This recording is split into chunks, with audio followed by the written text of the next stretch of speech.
Da bismo shvatili ko je bila Lady Diana, odnosno princeza Diana, moramo znati i ko je bio čovek koga je ona volela. A to je bio princ Charles.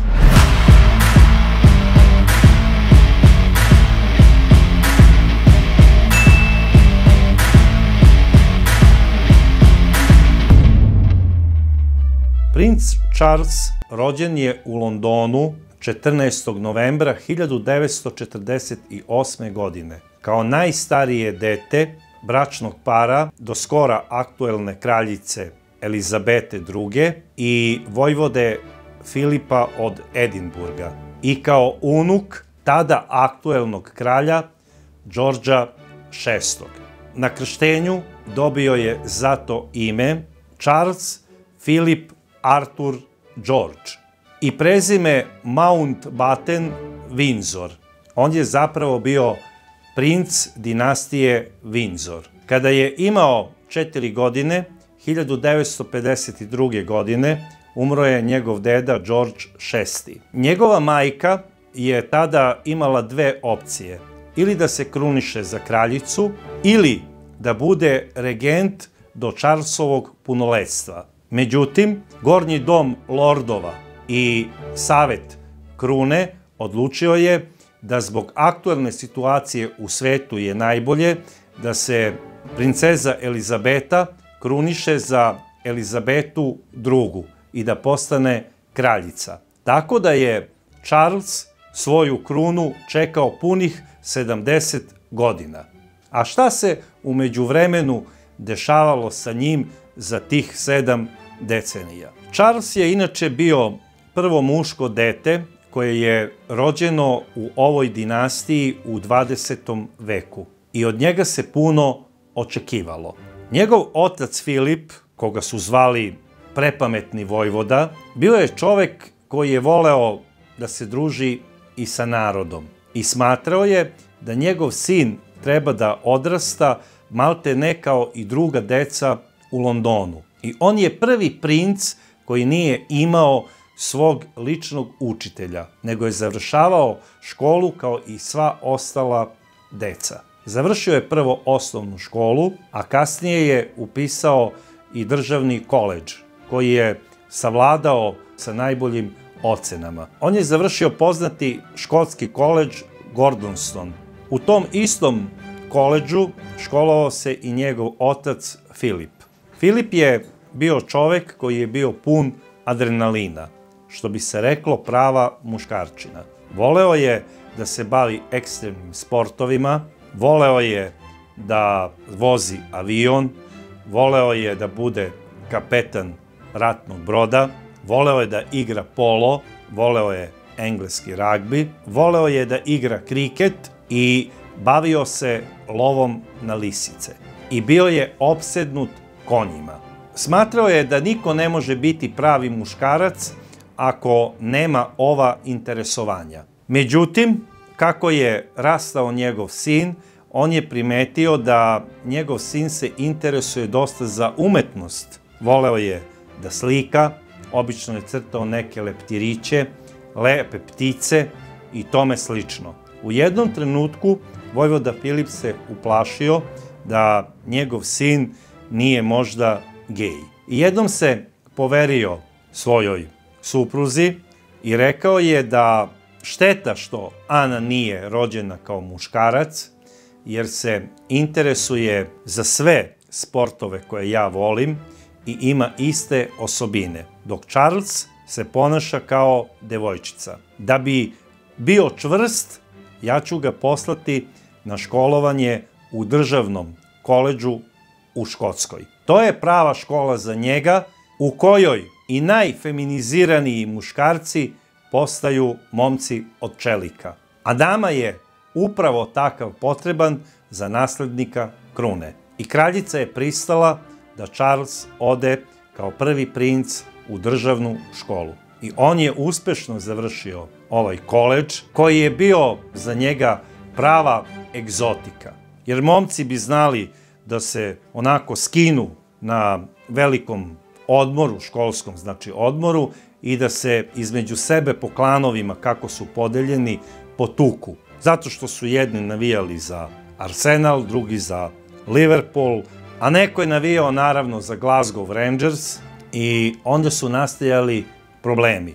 To je bila jedna škola, kako bi se kod nas prosto reklo, kaubojska škola. I mogli ste tamo da očekujete batine i od svog školskog druga, a bogami i od profesora. Jer i profesori su tamo imali taj neki sportski, bokserski fazon. Bili su spremni svakog momenta da se potuku. Koledž je više ličio na neku priču sivog doma, odnosno popravnog doma za maloletnike u Kruševcu. A samo fizičko vaspitanje je napravljeno kao neki kamp za obuku specijalaca. Jer imali su bukvalno preskakanje prepreka i onih testova, takozvanih Hooperovih testova, koji morate da savladate za određeno vreme. Inače, idete na popravni, sve iz početka. I to je rađeno iz tog razloga da bi se ovim momcima u njihovu, znači, podsvest uvukla ljubav prema armiji, jer su profesori očekivali da će ovim momcima uneti u podsvest ljubav prema armiji i svi su verovali da će oni kasnije nastaviti školovanje na vojnim akademijama. I u toj školi, prema Charlesu, niko nije pokazivao nikakvo poštovanje u smislu kao tu je sada budući prestolonaslednik, nikomu se nije klanjao, nego je jednostavno morao da nauči pravila i kodekse ponašanja, da se zna ko je glavni u školi. To što si ti budući prestolonaslednik, kada budeš imao krunu na glavi, mi ćemo te poštovati, a sada se zna ko je kralj u ovom dvorištu. I Charles je to poštovao. Međutim, dok je shvatio ovu priču, bogami, dobijao je redovne i dobre batine, malte ne u vidu terapije. Toliko su bile redovne da su se sukcesivno ponavljale kao terapija. Njemu se uopšte nije sviđala ova škola, jer zapravo tu nije ni bilo onih predmeta za koje je on bio zainteresovan. On je voleo da svira violončelo, znači voleo je muziku, voleo je arheologiju, voleo je etnologiju, voleo je istoriju i voleo je strane jezike, posebno francuski. Kada je napunio 21 godinu, kraljica je odlučila da bude obavljeno njegovo krunisanje za princa od Velsa. A da bi bio krunisan za princa od Velsa, on je morao da se narodu obrati na velškom jeziku. Jer stara velška legenda govori: pojavit će se princ od Velsa i progovorit će na velškom jeziku. Tako da je on napustio Gordonston školu i otišao je u Vels da bi učio jezik na najpoznatijem velškom univerzitetu za jezike. Kod najpoznatijeg profesora. Brzo je savladao velški jezik zato što Charles ima neverovatan talenat za učenje stranih jezika i do perfekcije je znao da govori kao lokalno stanovništvo i ne samo to, nego je shvatio i njihove probleme. I kada je dobio od krunskog saveta pisani govor šta sve treba da pročita na dan krunisanja, on je dopisao mnoge stvari, što je kod naroda izazvalo opšte oduševljenje.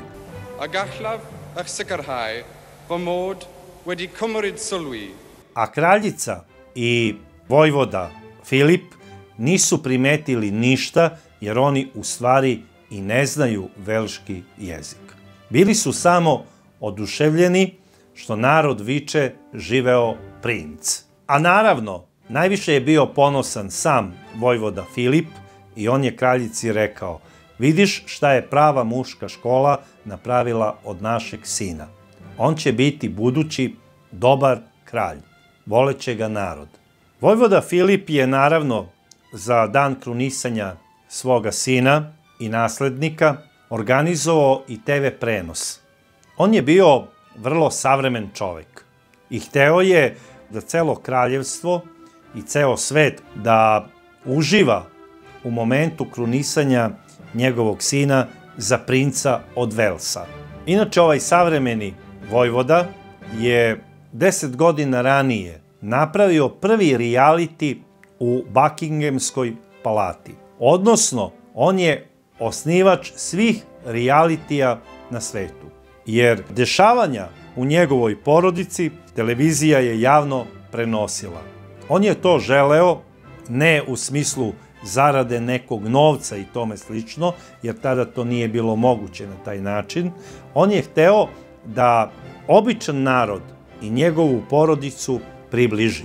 Jer je smatrao da kada obični ljudi putem TV prenosa vide dešavanja u njegovoj porodici, šta se dešava za ručkom, šta se dešava posle ručka, kako se igraju njegova deca i kako on i kraljica šetaju Buckinghamskim vrtovima, da će na taj način ljubav između običnog naroda i dinastije postati veća. Međutim, čak i te 59. godine još uvek se osjećala kriza i siromaštvo koju je ostavio Drugi svetski rat. I običan narod je jedva krpio kraj s krajem i kada su sada na TV-u videli da kraljevska obitelj jede iz pozlađenih tanjira i pije iz pozlaćenih čaša, to je u stvari izazvalo kontraproduktivnu priču. I ovaj reality je i ukinut po preporuci službe bezbednosti, koja je predložila da se više ne emituje jer će se izazvati mržnja prema kraljevskoj porodici, a podići će se rejting levičara, odnosno laburista u celoj Britaniji. Ali ostalo je zapamćeno da je to bio prvi reality u svetu. Posle krunisanja, princ Charles upisuje arheologiju, zatim etnologiju, da bi onda upisao istoriju. Čak je otišao i kao studentska razmena za Australiju, da bi u Australiji nastavio školovanje. Tamo je na kraljevskim posedima boravio, družio se sa ljudima koji su ga poštovali i malte ne obožavali kao budućeg kralja i on je sa tim sinovima uglednih veleposednika počeo da igra polo, kriket i da se bavi pecanjem. Tu je dobio te tri strasti: polo, kriket i pecanje. Po povratku iz Australije, Charles počinje aktivno da se bavi polom, redovno ide od turnira do turnira i boga mi, svi su počeli da govore u Londonu, a i šire, da je on izuzetno dobar igrač poloa. On je zapravo počeo da se bavi ovim sportom da bi dokazao svom ocu Filipu da je on pravi muškarac. Jer polo se smatrao pravim muškim sportom. A s druge strane, Filipu se nije dopala ta priča što njegov sin studira istoriju, etnologiju, arheologiju i tome slično i uporno je insistirao da Charles kao budući kralj upiše vojnu akademiju. Te 1971. godine jedna gospođica iz visokog društva, Lucija Santa Cruz, organizovala je zabavu u svom apartmanu i tu je prisustvovao znači princ Charles i poznate devojke iz visokog društva koje su jurile priliku da se udaju što bolje mogu. Zapravo one su sve uglavnom bile završile poznatu londonsku školu za dame, koja se nije puno bavila izučavanjem fizike, matematike, istorije i tome slično, već zapravo glavni predmet je bio kako uhvatiti muža iz visokog društva. Sve aristokrate i svi bogati ljudi Engleske slali su svoje ćerke da završe ove koledže za dame, u nadi da će se udati bar za nekog ambasadora. I šta još reći? U takvoj atmosferi glavna riba za pecanje upravo je bila i ona najveća. i najinteresantnija, a to je upravo bio princ Charles. Međutim, ova riba izbegla je sve moguće udice, ali se upecala upravo na onoj koja nije ni bila zabačena. Na toj zabavi bila je prisutna i Camilla Shand.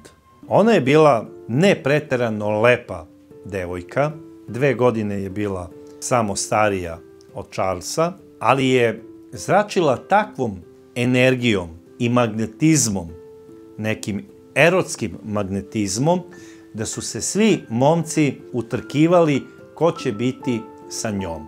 A sa njom je bio u tom periodu onaj najbolji, oficir kraljevske garde, Andrew Parker Bowles, koji je ne samo bio oficir konjičke garde, nego je bio i najbolji polo igrač u Londonu. Za njim su trčale sve devojke koje su maštale da se udaju za lepog i bogatog čoveka. On je bio glavna meta, njegova devojka je bila glavna meta. Normalno je i prirodno da upravo takvo dvoje mladih bude zajedno. I oni su se zabavljali. Naravno, Andrew je imao usput još čitavo jato lepotica koje je menjao onako u plejadi jednu za drugom, kako je kad stigao, prosto su se smenjivale devojke u njegovom društvu, da ne kažem u krevetu, ali to sada je manje bitno. Bitno je da je Charles primetio njegovu devojku i odmah je rekao svojoj prijateljici Santa Cruz da mu se ona dopada. Ona je to onako primila i prosto je bila preneražena. Rekla je, ok, Charles, ali moraš da znaš da ona je u vezi sa oficirom tvoje garde, odnosno sa oficirom kraljičine garde. On je rekao, bez obzira, upoznaj me sa svojom prijateljicom. I ona je upoznala, naravno, princa i Camillu Shand i rekla je, vas dvoje, posle ovog upoznavanja, morate voditi računa šta radite, jer po pričanju starih dama iz visokog društva možda ste i rođaci. To je rekla, okrenula se, uzela čašu šampanjca i otišla. Njih dvoje je ostavila. Camilla je odmah rekla Charlesu, najverovatnije aludira na to što su moja prababa Alice Keppel i tvoj pradeda kralj Edward VII bili ljubavnici. A Charles je na to odgovorio onako u smešak, ali on je nju voleo do kraja svoga života. I dodao je u svojim mislima, tako ću i ja tebe. Zapravo, tog trenutka, ne samo da je to pomislio, on se doludila i zaljubio u Camillu Shand. I bio je srećan zbog tog osjećaja. A nije ni bio svestan da se upravo ponašao kao onaj deo stidljivih škorpiona. Jer on je bio pravi škorpion, ali nije bio onaj agresivni, već onaj stidljivi, koji obično imaju rezerve prema ženama, koji se obično interesuju za neke onostrane stvari, tipa izučavanja arheologije ili nekih mitskih priča, i znao je da kada se on zaljubi, da je to za ceo život. I on je sam sebi rekao, moram da osvojim ovu devojku, bez obzira što ima lepog i uspešnog momka, samo ne znam kako. I onda je otišao kod svog deda ujaka Lorda Mountbattena, da bi mu on dao savet. A ko je bio Lord Mountbatten? On je bio najomiljeniji engleski lord. Njega je obožavala cela kraljevska porodica.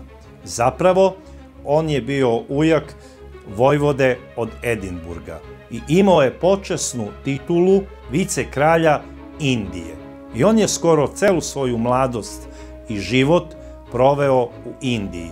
Posle velike narodne revolucije koju je pokrenuo Mahatma Gandhi, više titula vicekralja nije bila potrebna u Indiji. 1948. godine, upravo kada se i rađa Charles, on se vraća za London i dobija novu funkciju. Bio je savjetnik u domu lordova za vojna pitanja, a 52. godine postaje komandant engleske mornarice u sastavu NATO-a. Važio je znači za jednog od najuticajnijih lordova u čitavom kraljevstvu. Međutim, ovaj lord je zadržao vojničke manire i smatrao je da onaj ko ne služi vojsku nije pravi muškarac, a da bude pretendent na presto, to je nezamislivo ako nije završio vojnu akademiju. I zato su svi iz kraljevske porodice zamolili uglednog lorda da utiče na princa kako bi ga ubedio da upiše vojnu akademiju. Čak mu je onako dvosmisleno Lord Mountbatten rekao da ako želiš da osvojiš srce neke devojke, moraš biti oficir kraljevske mornarice. I Lord Mountbatten je vršio pritisak na princa Charlesa da upiše vojnu akademiju. On je to stalno odlagao uz obrazloženje da ima vremena za akademiju, a da sada ima još da završi neke poslove. Da bi mu se na kraju poverio da je upravo razlog Camilla Shand, u koju je zaljubljen do ušiju.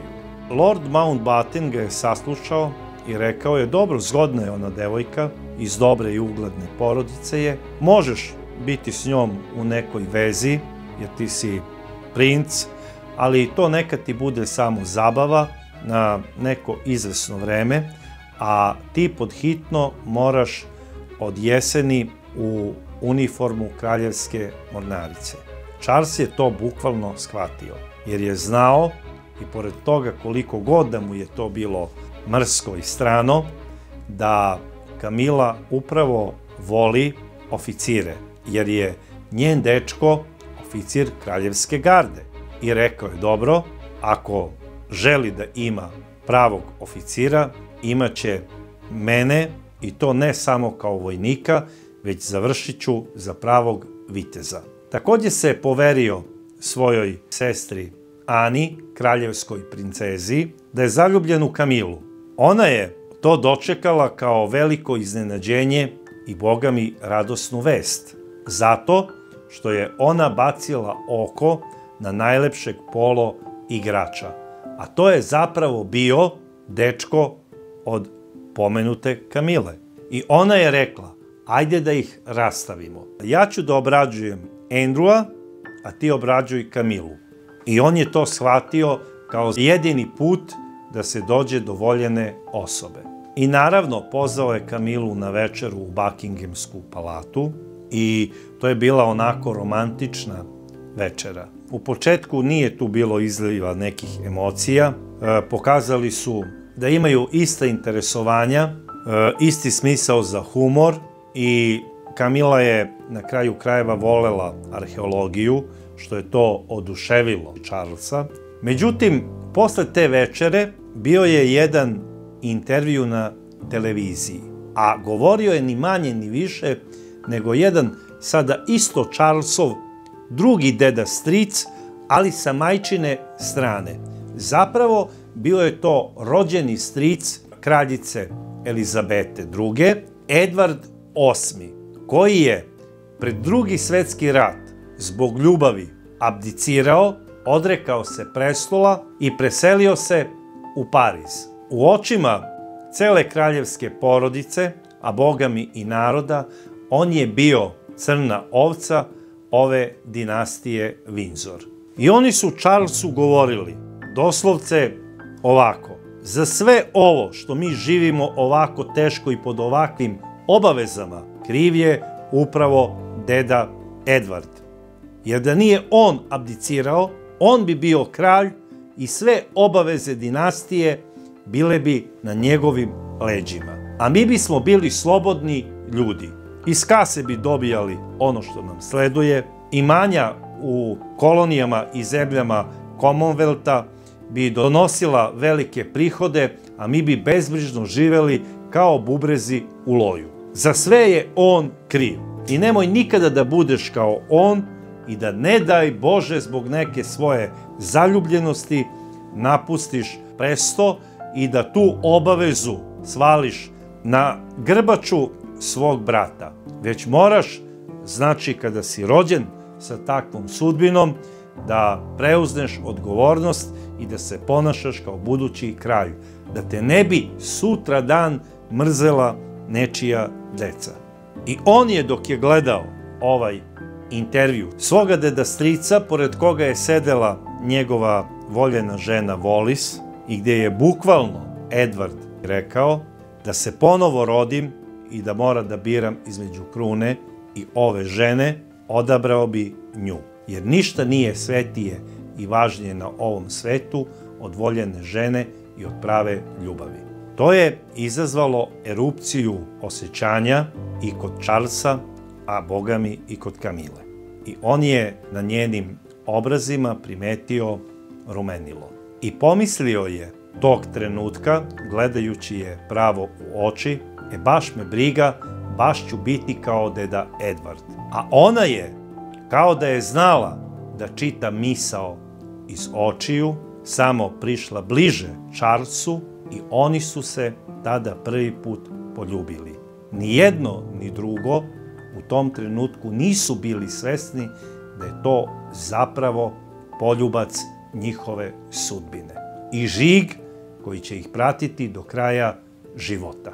Na sreću ili nesreću nekih drugih. I posle tog poljubca oni su sve češće i češće počeli da se viđaju u njenom stanu u Londonu. Charles je po prvi put iskusio pravu fizičku ljubav. Ja verujem da je Charles upravo sa Camillom Shand postao muškarac i da mu je ona bila prva žena u životu. Toliko se vezao za nju da jednostavno nije mogao da zamisli život bez nje. I članovi kraljevske porodice su to naravno i primetili. Oni su pozvali svoju ćerku Anu i pitali su je, kaži nam šta se to zapravo dešava sa Charlesom. Kakva je to hemija između njega i Camille? I ona je objasnila da je u pitanju ljubav. Međutim, dodala je da je i ona sa Camillinim dečkom u nekoj vezi i to je bio apsolutno pravi šok za kraljevski par. Shvatili su i jedno i drugo da podhitno moraju da preduzmu neke mere da bi spasili svog sina od nepromišljene ženidbe. Sledećeg dana kraljica je pozvala kraljicu majku i lorda Mountbattena da hitno dođu kod nje na sastanak. I ona im je rekla da je Charles zaljubljen u onu Shandovu ćerku, a da je ona opet u vezi sa Parker Bowlesovim sinom i da mi podhitno moramo da rasturimo tu vezu, jer u pitanju je interes dinastije, što su oni to odmah shvatili kao zadatak. Kraljica majka je kod sebe pozvala Camilline roditelje i Parker Bowlesove roditelje i rekla im je, vaša deca su dugo u vezi, prelepa su. Hajde da napravimo jedno venčanje u kraljevskom stilu, jer to vaša deca zaslužuju, a bogami i vaše ugledne porodice. Mi ćemo sve isfinansirati, od dekoracije, novca za venčanje, a bogami bit će tu i dobrih poklona. Takođe, kraljica majka je tu ponudila i svoje kumstvo. I roditelji su, slušajući sve to, sa oduševljenjem pristali. A s druge strane, ugledni lord Mountbatten je otišao u komandu kraljevske mornarice i zahtevao je da se princ Charles odmah podhitno pozove na služenje vojnog roka, što je odmah i urađeno. Mladi ljubavni par nije ni znao šta se zapravo kuva u kraljevskoj kuhinji. Princ Charles, da ne bi razočarao oca Filipa, morao je da prihvati poziv za služenje vojnog roka u mornarici. Čim je pristupio tamo, određeno mu je mesto sa koga može da napreduje u smislu upisa na vojnu akademiju, što je on sa oduševljenjem i prihvatio. I odmah je počela 4-godišnja obuka, to je školovanje princa Charlesa za budućeg pilota helikoptera Kraljevske mornarice. I nije prošlo ni 3 nedelje kako je on pristupio vojsci, dobio je pismo, odnosno telegram, da se Camilla udaje za Parker Bowlesa. Bio je šokiran. Odmah ih zove telefonom na njen broj u njenom stanu i ona se javlja. Pita je kako si mogla to da mi uradiš, zašto si prihvatila udaju i venčanje, i ona je rekla: Charles, nisam imala izbora i moji i njegovi roditelji su bili za taj brak, na kraju krajeva ja sam za njega i verena i morala sam da prihvatim. I u tom trenutku za Charlesa ne samo da je potonula cela mornarica, nego za njega je potonuo i celi svet. Posle toga je 3 dana tugovao i malte ne plakao. I gubitak te ljubavi u njemu je izazvao ne samo tugu i potajni bes, već i rađanje nekog inata. I on je rekao: sad ću da završim vojnu akademiju i kući se vraćam kao oficir Kraljevske mornarice. Međutim, njegovo ponašanje prilikom služenja u mornarici je delovalo kao da je on izgubio volju za životom. Kad god je bila neka opasnija akcija gde su oni učestvovali, on se javljao kao dobrovoljac, malte ne kao da ima želju da u toj akciji pogine. Jer za njega je život bez voljene Camille bio bez ikakvog smisla i upuštao se u najopasnije akcije sa nadom da će poginuti kao vojnik. Jer nije imao hrabrosti da izvrši samoubistvo i da na taj način osramoti svoju kraljevsku kuću i svoje roditelje. Tako se i prijavio posle za obuku za pilota helikoptera, što je uspešno i završio i dobio je sertifikat o završenoj obuci za pilota helikoptera Kraljevske mornarice i dobio je čin. 4 godine je službovao u mornarici i vraća se kući kao oficir Kraljevske vojske. Po povratku iz mornarice posle 4 godine, te 75. znači, on je bio sav onako tužan, pokunjen, iako su ga svi tapšali po ramenu i govorili mu kako je on sada pilot Kraljevske vojske, kako su svi ponosni na njega, on je patio za izgubljenom ljubavlju. Nazvao je Camillu i pitao je kako se ona osjeća i kako je u braku. Ona je rekla da je ne osjeća, da je trudna i da očekuje bebu. On ju je pitao da li bi ona želela da on bude kum njenom detetu, što je ona prenela svom suprugu i oni su sa oduševljenjem to i prihvatili. Jer odbiti budućeg kralja za kuma je ravno ludosti. I tako su oni mic po mic, po rođenju deteta i posle obavljenog kumstva, ponovo počeli da budu u nekoj ljubavnoj vezi i šemi. Kako je sve to tačno išlo, to je sada malte ne istorija, ali gde god je bio Charles, bila je i Camilla. Nijedna njegova veza nije mogla da počne sa nekom uglednom aristokratkinjom, a da nije on pitao Camillu za savet. I to je tako funkcionisalo u nedogled.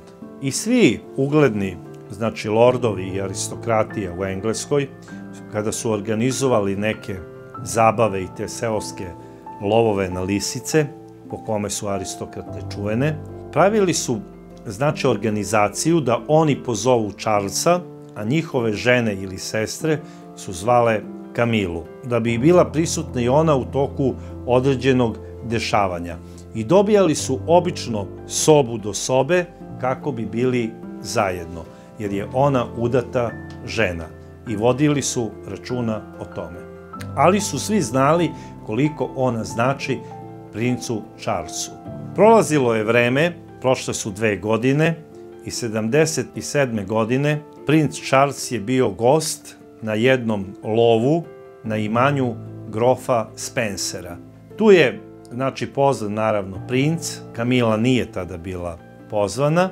Došao je, znači, Charles sa svojim omiljenim Labradorom i u toku tog lova flertovao je sa najstarijom Spencerovom ćerkom Sarom, koja je maltene spopadala Charlesa, i upoznao je jednu drugu osobu, a to je Lady Diana. A zašto je zapravo Charles i išao na organizaciju takvih lovova? Ne samo što je voleo lov na lisice, već je hteo da upozna što više slobodnih aristokratskih ćerki sa kojima bi on flertovao, koje bi služile kao paravan za vezu između njega i Kamile. Sve to što je radio, što je flertovao sa tim mnogim devojkama, je zapravo bila instrukcija njegove ljubavnice, Camille Parker Bowles. I sve je to tako funkcionisalo do 27. avgusta 1979. godine, kada je u Severnoj Irskoj ubijen Lord Mountbatten. Stradao je od terorističke ruke Ire. Oni su smatrali da on mora platiti glavom i svojim životom da bi što više uzdrmali, ne dinastiju u smislu da je unište, ali da ostvare neke svoje paklene planove, to jest prisjedinjenje sa maticom Irskom. Tog dana Lord Mountbatten je Charlesu napisao jedno pismo. Tačnije, odgovor na Charlesovo pismo. I u tom pismu je pisalo sledeće: Charles, sve ja to razumem, ali ti si budući prestolonaslednik. Nađi nevinu devojku, Virgo intakta, koja je od aristokratskog roda i koja će engleskom narodu jednog dana biti dobra kraljica. I poslao je to pismo Charlesu samo pola sata pre nego što je ubijen. Charles je bio očajan kada je saznao za smrt svoga dedastrica. A još kada mu je par dana kasnije stiglo i to pismo, sve ono što je pisalo u tom pismu, on je doživeo kao obavezu da to mora ispuniti kao poslednju želju svom dedastricu. To tužno lice na ovoj sahrani gledala je TV prenosom i jedna devojka, koja je rekla: ovaj čovek je tako tužan da je njemu potreban prijateljski zagrljaj i neko ko će brinuti o njemu. Volela bih da to budem i ja. A ko je bila ta devojka, o njoj ćemo pričati u sledećoj epizodi.